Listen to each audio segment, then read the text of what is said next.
Ada tak apa-apa kes yang Tuan boleh share tentang kes scammer ni? Okey, yang pertama, untuk Muhibah Alliance, macam saya tengok apa yang inisiatif yang Muhibah Alliance ambil hari ini, panggil PDRM untuk educate semua pekerja-pekerja dan viralkan di semua media sosial lah. So orang ramai boleh tengok. Kes ni berlaku pada family saya sendiri.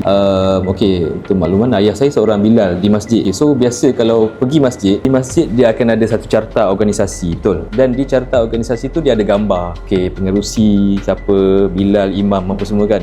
So scammer dia ambil gambar ayah saya, untuk gambar profile WhatsApp dia. Dia gunakan nombor yang berbeza tapi menggunakan gambar ayah saya dan pinjam duit daripada bendahari masjid. Katanya dia nak gunakan untuk dia nak minta advance dulu dan kemudian dia akan bayar balik gunakan duit masjid. Ayah saya kena 16,000. Salah satulah MO scammer.